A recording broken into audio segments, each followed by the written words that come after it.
Is this Troy? Yes. Hi, this is Nika from Metal Nation. How are you? Hey, I'm good. How are you? I'm good, thanks. How's your morning going? Well, I just was presented with a small army infestation of ants in my kitchen, so that's never fun. Oh, no. But, ants are cool, but not when there's thousands of them in your kitchen. Oh, no. That's not how you want to start your morning. Sometimes it happens when it rains outside. I don't know if they're looking for food or... It only happens when it's raining, which it is raining here in Atlanta right now. Huh. But it's all good. I kind of did what I needed to do around here, and so they don't crawl up my skin and give me the heebie-jeebies and tickle me and bite me and eat my food. Oh my gosh, what a mess. Well, I'm glad you know at least how to take care of them. Yeah. Oh goodness. But that's pretty much the extent of the excitement of my morning. Oh my goodness. Do you have Where a lot? Are you calling from? I'm in Boise, Idaho. Awesome. I guess. I like everywhere. It seems like, I guess, the beauty of being touring is that you're in and out of a spot. So I guess it's easier to find something, a good restaurant or a nice site or a cool building or a museum or a person that you meet. So when you're in and out, it's easier to have a positive connection and be like, St. Louis is awesome. Boise's killer. Living there would obviously be a different perspective. That's exactly how it is. It's a beautiful state, but it's a little bit of a mess. I unfortunately haven't had a whole lot of experience with much travel, so I bet that's one of the really exciting things about, not that you guys get to see much when you guys are, waking up and going and then going to bed and waking up and going. Yeah. Taking advantage of days off is important. Yeah. I kind of wake up and just go do something, go start walking, go see something, find the museum, find the landmark, but yeah, that's the biggest perk of traveling is being able to see little, ingest bits and pieces of each town and country that we can. Right, yeah. So you're used to going. You're in, what, three projects? Is that sounds right? Mastodon, Gone is Gone, and Kill or Be Killed, obviously. So how has it been this year, like coming to a complete stop when you're used to going a million miles an hour? Personally, it's been great because it's not that I felt super drained and from traveling or anything like that, but it's kind of when you're forced, when something forces you to stop. I think there can be some good stuff pulled from that. For me personally, once all the touring plans of 2020 were put on indefinite hold, thankfully I was able to work on and finish a couple records that had a lot of work in front of me. Mm-hmm. I was able to dedicate my time to nothing but being creative and collaborative with bandmates. So it's worked out in my favor, 2020, amongst all the negatives of it. The best thing for me has been giving me lots of time to finish 2 records and work on a third. Oh, wow. So I guess having that outlet of creativity and being productivity and creativity go hand in hand, have gone hand in hand with me personally this year.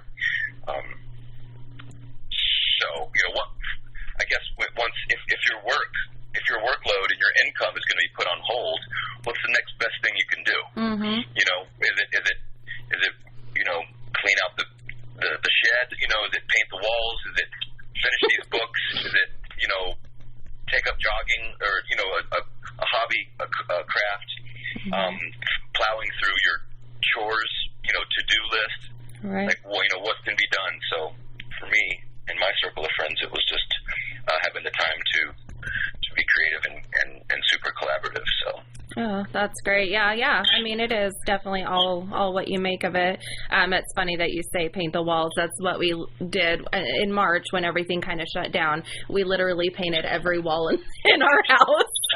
Nice. And took up Dungeons and Dragons. So definitely it's what you do with it. Killer Be Killed coming out in less than a month now. You guys have been working on this for many years. How does it feel finally hearing the end product? Hearing the end product, especially after 5 years of slowly chipping away at it, it's extremely rewarding. It is, it's like running a half marathon and you get to the finish line. There's a sense of pride. And of accomplishment. I think the biggest thing for me was 2015. We did a short, our one and only tour of Australia, and it was an amazing. They were amazing shows, and we had a great time over there. And we vowed to plow on and move forward from that when we left Australia together, and we knew it was going to take a long time because Killer Be Killed was taking backseat to our main bands that already had loads and loads of touring ahead of us. Mm-hmm. So we knew it was going to take time, but we just agreed that we would, look forward and at our collective calendars, and literally when we all would have the same amount of time off, whether it be 3 days or more, we would pencil in Killer Be Killed, and we would get together and work on music. So I believe that we had one writing session in 2016. I think we had a writing session in 2017 and 2018, once each year, I believe. We recorded the music. We had a couple of weeks in 2019. We went to Hybrid Studios in Santa Ana, California, recorded the music for Reluctant Hero. And back in January of this year, we went back out to Santa Ana. We had, I think, 9 days all together, and we wrote lyrics and recorded vocals. Thankfully, we were able to do that before March happened, because that would have only prolonged the album even further. And one thing that we vowed not to do was to avoid at any cost was to file share and work remotely and separately. Mm-hmm. This band is based on raw energy and friendship, and that it's necessary for us to all be in the same room to achieve that. So we knew it was going to take a long time, but we got lucky that it was all wrapped up in early 2020, back in January. So to answer your question, it's just that persistence amongst my bandmates is really, really rewarding to me, because we were all on the same page of, hey, it might take a long time to do this, but we're going to get this accomplished. Just a matter of not a matter of if, but a matter of when. Right. So that's the biggest reward, I feel. So did you ever think 20 years ago that this is where you'd be, and you'd be, in a project with, Max Cavalera being a few years ahead of Mastodon, already kind of setting his pace in the music world? Did you ever think that this is where you'd be? No, not at all. We have a song called Dream Gone Bad on our new record, and the way it was put together was after one of our practice sessions, Max played the riff, which became the verse, and he asked me what I thought of it. And he said, I don't know if it's too simple for this band or what. And I immediately fell in love with it, because I immediately had a vocal pattern that I thought could go over this potential verse. And then I had two loose riffs that I thought could be with that riff and maybe even complete a song. And I busted them out, and he really dug it, and it became the song Dream Gone Bad, which was Max's idea. He said, that sounds cool, but it sounds like a dream gone bad. And we put that song together quickly and rather effortlessly. And later that night, I was winding down, and I was thinking to myself, if I had flashed back 20 years ago and said, hey, in 20 years you're going to write a song that you love with Max Cavalera, it would have blown my little brain. It would have blown my little mind. And it made me think that the song Dream Gone Bad was in full circle, very much a dream come true. So I got a kick out of that, and that's one of the many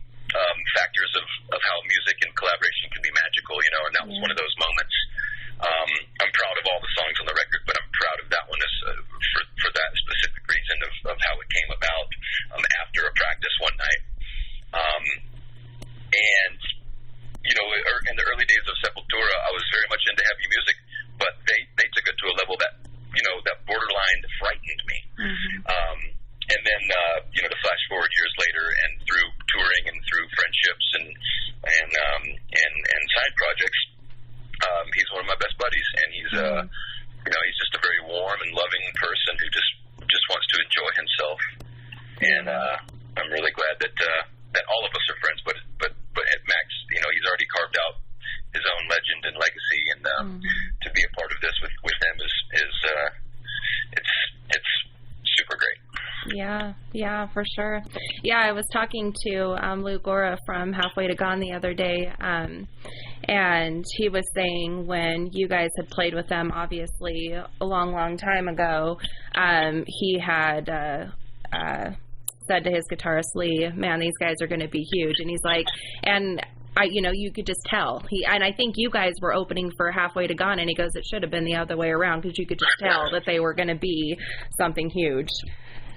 So I thought that was interesting. That's awesome. That's great to hear. And before I forget, Kyle Shutt wanted to make sure that I told you hello. Who did? Kyle Shutt from The Sword. Nice. Okay, so you already have 2 songs that you guys have released. How has the response been so far? I am not on social media, so I don't get that instant reflection of how people feel and whatnot. But in my small circle of friends and acquaintances, I've heard a lot of people that hit me up to say they heard the song and that they're super digging it, and it sounds big and badass, and so from what I've heard on my own, it's been nothing but positive. Yeah. And if I have any friends that don't like it, they're cool enough to not tell me that they don't like it. Well, I've seen only good things. Yeah, but I say this all the time, and any time that I've been a part of a band that releases something, there's loads of factors that are in your control, and there's a handful that are not in your control. Meaning that once we finish an album, we all need to be very, very, very proud of it and happy with it. Mm-hmm. And I am. Because once it's released into the world, what if it gets horrific reviews and it sells 47 copies and, you don't get any airplay on even Sirius Satellite XM or something like that. If it were to bomb, let's say, that would be a bummer because I want people to like it and I hope that some people love it. But that's truly not in our power or in our control. So, I love the record. It's been mixed and mastered for several months, and I've listened to it literally from top to bottom dozens of times. And I was heavily involved in creating all of this over the past 5 years, so I am not burnt out on it. I'm not sick of listening to it. I think it holds up to any heavy rock release that will happen this whole year. And so yeah, from what I understand, it's gained some positive reactions, and I think a lot of people are excited about the record. I just know that Ben Kohler, Greg Machado, Max Cavalera, and myself are extremely proud of it and very, very much ready for it to be burst into the world. Yeah. Well, I have listened to it, and I have also listened to it I'll bet it's been probably 20 times. Oh, damn. Okay. It's really, really good. I do album reviews too, and so I, get to choose what I want to review because I don't like to put negative reviews on people's art just if if it's subjective. So if it doesn't fit me, I'm not going to turn around and bash it. So I get to pick what I choose to do. And, I love Reluctant Hero for so many reasons, but it's very diverse. But yet it flows, but yet every song is just a touch different. And I could be totally off here, and definitely please tell me if I am, but Filthy Vagabond, first of all, has a Motorhead feel to me, and second of all, the words almost seem like it's a homage to Lemmy. That's awesome.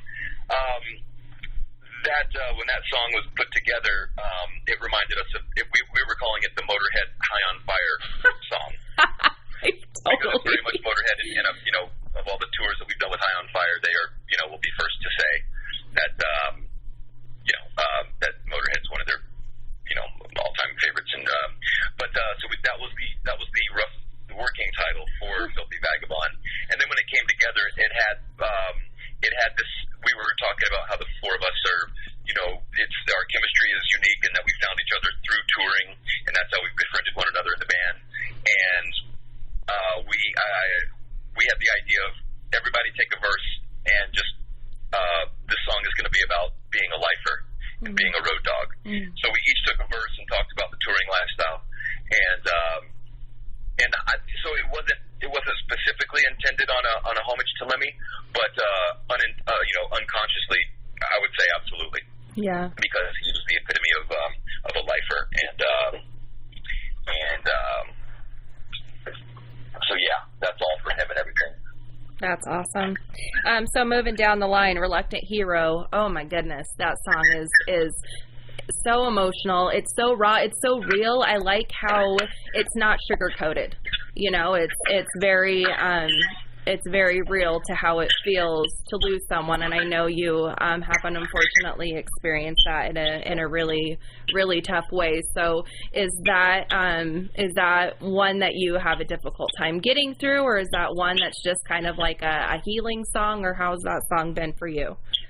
Yeah, that's a great question. No, I was really pushing for that song to happen, to be on the record. It was the last song that we put together while we were recording the record, and I knew it had potential to be. It was coming together. We had these loose parts that were all dark, slow, and sappy, but I knew it could be put together with a lot of. It could be put together with loads of sincerity. And I already had this idea of these lyrics that I wanted to pen to it, and I wanted to write a song. I wanted to write it for two of my dear friends. So I didn't really view it as being negative or being sad. It was something I wanted to make something pretty for these guys. Mm-hmm. That was the intent. Mm-hmm. And then my bandmates would have been the first to say, like, hey, dude, that's too cheesy, or that's too soft, too sappy, or but they all, once we put those three parts together and had a vocal idea over the top of it, I just said, I love it. And are you guys on board moving forward? And they were all super into it. And then as soon as I said, I want to call the song Reluctant Hero, they all said, that's amazing. We should call the album Reluctant Hero. So I was very, very humbled that they were, willing to be on board with me pushing for the title track to truly come to fruition and become something to put an end statement at the end of our record. Mm-hmm. So it brings me happiness. I don't know if that's me being odd or macabre. I don't think it is. I think it's just it's a sincere letter. I view it as like a letter that I'm writing to my friends, for them, and the reason, and giving thanks of the reason, a giant reason of why I'm here is and doing what I do is because of your guidance and your appreciation and your love. So. Yeah, no, I love that. And I think we all experience death a little bit different. So to be able to put out into the world something that means so much to you is got to be such a huge honor. So I think that's wonderful. Thank you. I agree. And it's also can be very, very vulnerable when you're in a position like that. And it's your art. That art's going to be displayed for many, many, many ears to listen to. And, it can be vocals and lyrics can be very, it can be a very special expression. And if it feels good to me, I go for it. Yeah. Without worrying too much of what others may think of it. Right. And that's the way it should be. I mean, what's the point of doing music if you're not enjoying what you're doing? Bingo. Yeah. And so the beginning lyrics of this album, I absolutely love, and obviously is already been out and about for everybody else to hear, but I feel like it's it's what the world needs right now. This album really needs, or this world really needs this album right now, and I'm so thankful that music is continually being put out during this year while we're all needing it. Music saves us. We don't give it enough financial appreciation as we should because of how much we need it. And so I love the beginning of these lyrics because I feel like it just fits 2020 so well. I do too, and I thought about that as the spring was happening, and I knew that this record would see the light of day relatively soon. And I've fielded that question several times already,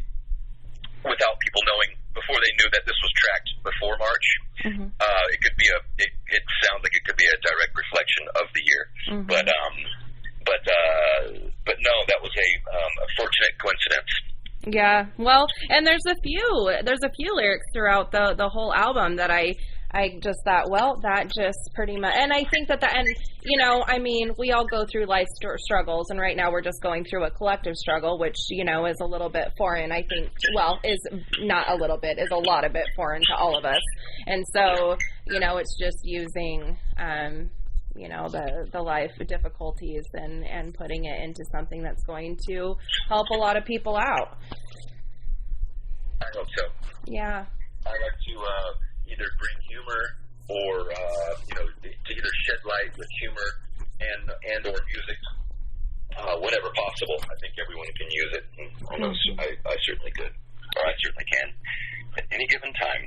Definitely. An uplifting song or a funny joke. Right. One of my favorite lyrics that you have in this album is the "Behold, behold, beware of men that are too proud." I really like that lyric because I think that is, it's kind of some insight into what we should be looking out for. I think that was a Max Cavalera lyric, that one right there. Was it? But, I believe so. Yeah. Yeah. But well, the three of us were we were so anxious to write lyrics together because we had such an enjoyable experience doing that on our first and only record back in 2014. So once we got down to working on lyrics and jumping in the vocal booth, we were like little kids in there, like, well, I want that part. Let me try this. Let me try that. You try this. You do this. It was super reminiscent of the energy that we would share in like our very first bands that we were ever in. Everyone's excited. You really want to be a part of it and make it as good as you can, and you want to match the energy and excitement of the other guy, and just good stuff.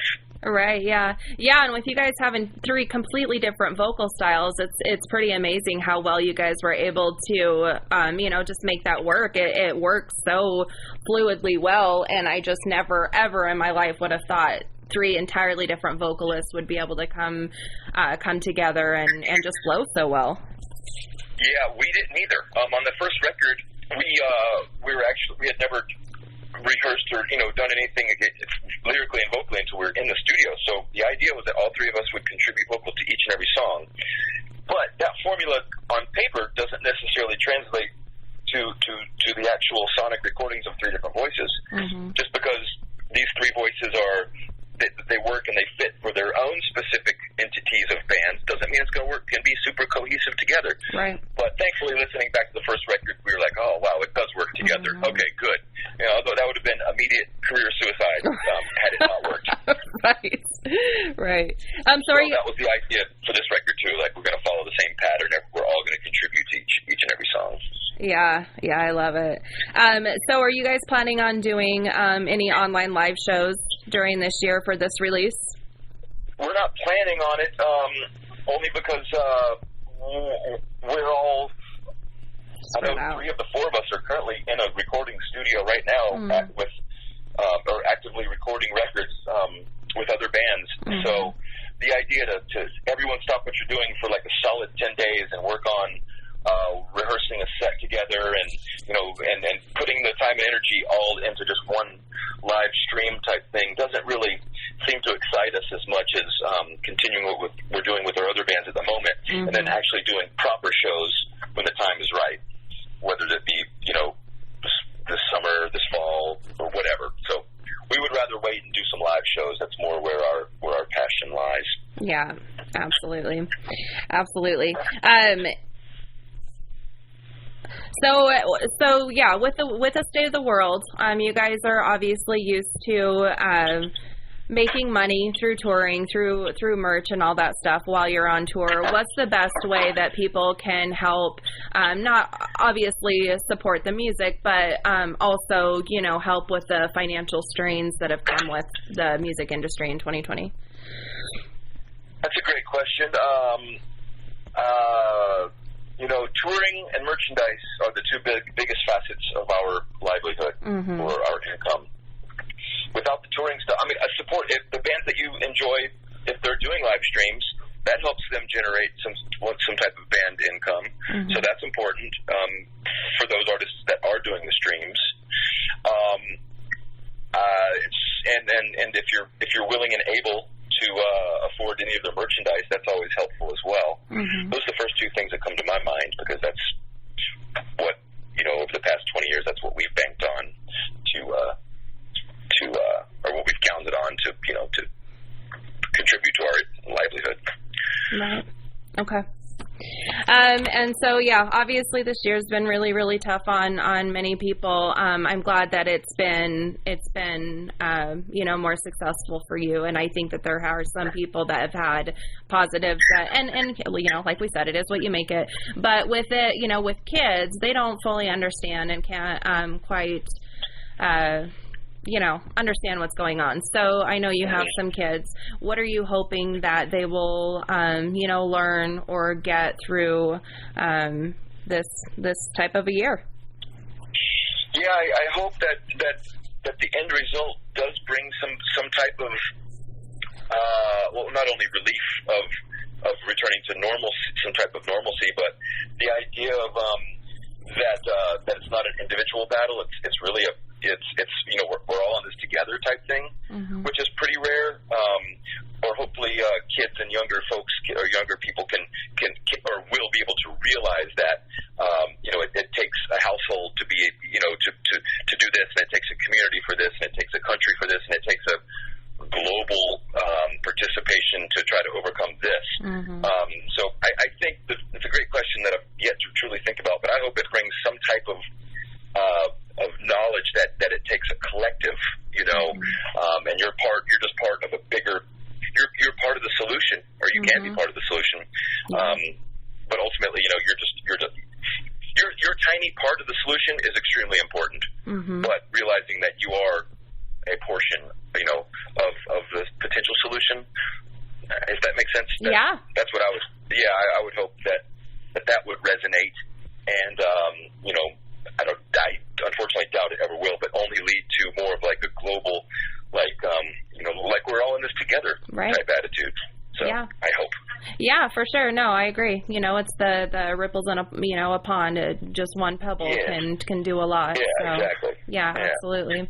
Well, wonderful. First, or last of all, because I know we're on a time limit here. I'm assuming the band that you're recording with right now is Gone is Gone? Actually, no. It's Mastodon? We'll be. I don't know when this review of yours might come out or not, but we're making up. What's today? Today, Wednesday. I think Friday. We're announcing what we've been doing this whole year and what's happening with that. So I believe it's this Friday, the 30th. Okay. So no, I've been able to complete a lot of work with those guys over the summer. I'm in Atlanta right now working with the Mastodon guys. We've been chipping away at new music the whole year since all of our shows got wiped out. So I just assumed not. I know. I mean, because you guys just released an album, but I know it wasn't like it wasn't all original songs, and so So yeah, cool. Okay.